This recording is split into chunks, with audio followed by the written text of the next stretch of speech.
Final. Come, championship bound, baby! Woo! Big club, baby! Woo! You hear it, man. It got a little crazy out there, but we made it through. We're gonna keep stacking the day, so see you in the championship. Bow, bow, bow! Let's go! June 17th wasn't just another game, it was all about payback. Remember what happened on May 30th? Jacy Sheldon and the Connecticut Sun left Sophie Cunningham and Sydney Colson hurt on the court, and no one was punished for the dirty plays. Well, the Indiana Fever didn't forget. Fast forward to the rematch when Sheldon poked Caitlin Clark in the eye, something changed. That moment lit a fire. What happened next proved one thing. You don't mess with Caitlin Clark's teammates. Sophie Cunningham came back with one of the most satisfying flagrant fouls you'll ever see. If you're riding with the Fever, drop a CC and Spicy Sophie in the comments. Let's go! Chippy the last time these two teams faced off too. Sophie Cunningham suffered her ankle injury in that game, but in addition to that, she actually had part of her front tooth knocked out. She made contact with Jacy Sheldon as Caitlin Clark knocks down the triple. But what people don't talk about enough is how hard you have to work to be able to be that good. All the hours that she's spent perfecting her craft. Retreating, firing, and hitting! So she can do that! On Indiana arguing the call. I mean, step back, you're late. She almost looks you in the eye. Picture this. May 30th, Indiana Fever versus Connecticut Sunday. What started as a regular game quickly turned into a nightmare for the Fever. At first, it seemed like just another tough WNBA matchup. But the Sun came out playing with a level of physicality that felt less like competition and more like a warning. From the opening tip, you could feel the tension. And it only got worse from there. Talk about the physicality for a second. Two players on the Indiana Fever got injured last night by the same player on the Connecticut Sun, and that was Jacy Sheldon. And I tweeted about it. She was playing so reckless. I'm fine with players playing aggressive, but there is a thin line between playing aggressive and playing reckless. When you dive for a ball, you don't land on somebody's leg. She landed on top of Sydney Colson's leg, and her leg got stuck and literally twisted around. Both injuries, both Sydney Colson and Sophie Cunningham, were contact injuries. Sophie Cunningham went down first, and it didn't look like an accident. The hit was way too hard for a normal basketball play. Then it was Sydney Colson.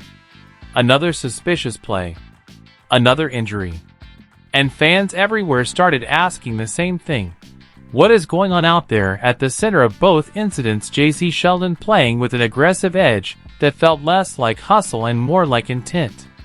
The kind of play that makes your blood boil. They weren't non-contact. They weren't ACLs. They weren't Achilles. They were contact injuries caused by the same player.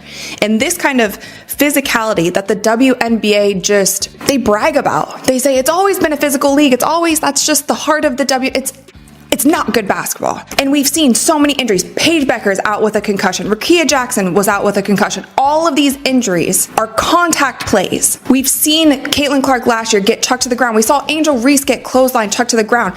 The players continue to do it because the refs are allowing them. Why wouldn't you keep doing it if you're a physical player? Here's where the college rivalry kicks in. Jacy Sheldon and Caitlin Clark had a history going all the way back to their Iowa versus Ohio State battles.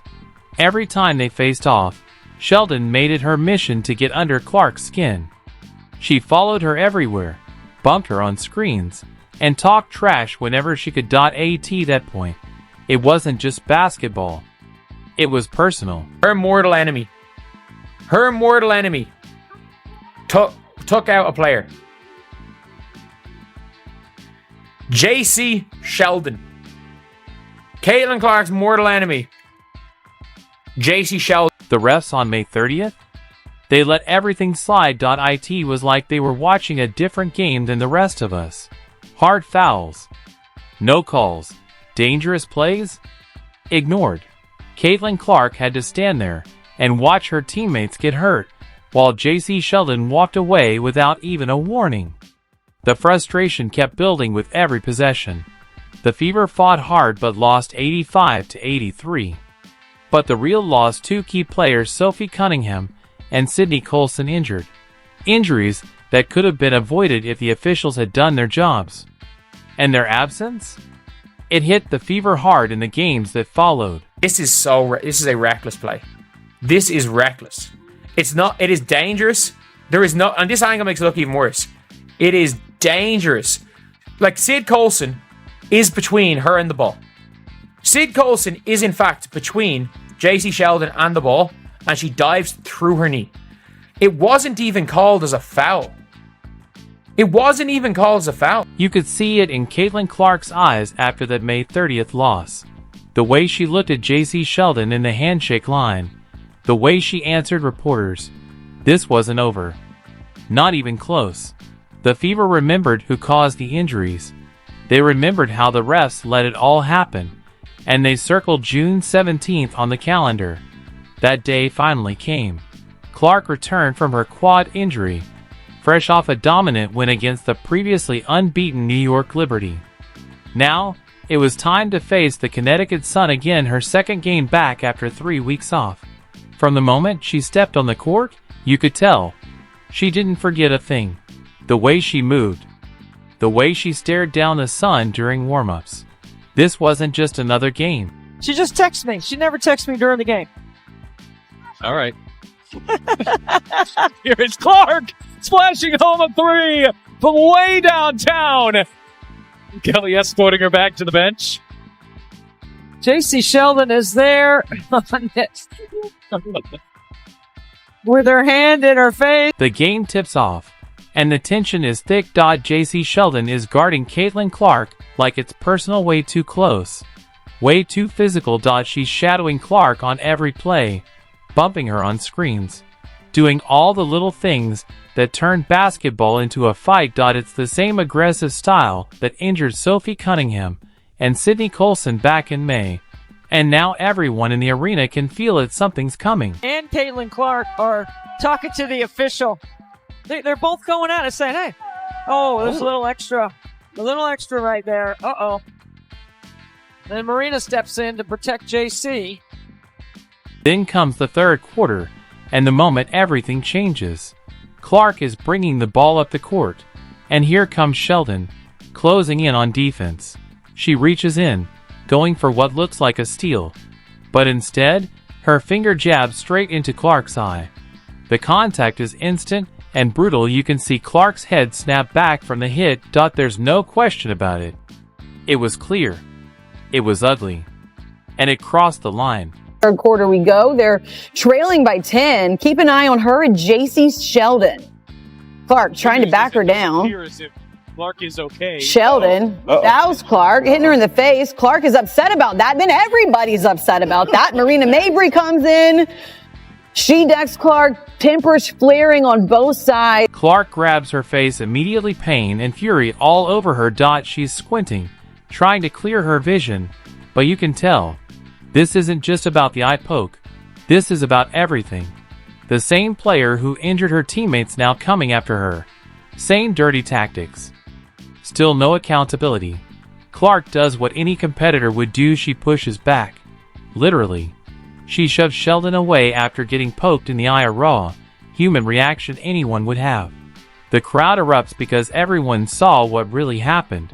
But somehow, the referees are about to make it worse. I mean, is that displacement? I think it is. Oh, and Marina Mabrey is going to get ejected. If the officials saw that, Marina Mabrey is going to get ejected. Well, they're going to go and look at it. Look at Mabrey. She's got a scar on one side, a scratch on one side of her face, a scratch on the other side. It's not from the game today. I asked her about it. She's always in the mix. There's a lot of contact here.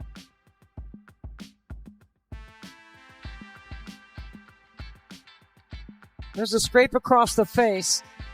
That's what Clark didn't like. Clark is standing there, holding her eye, clearly the victim of a dangerous play.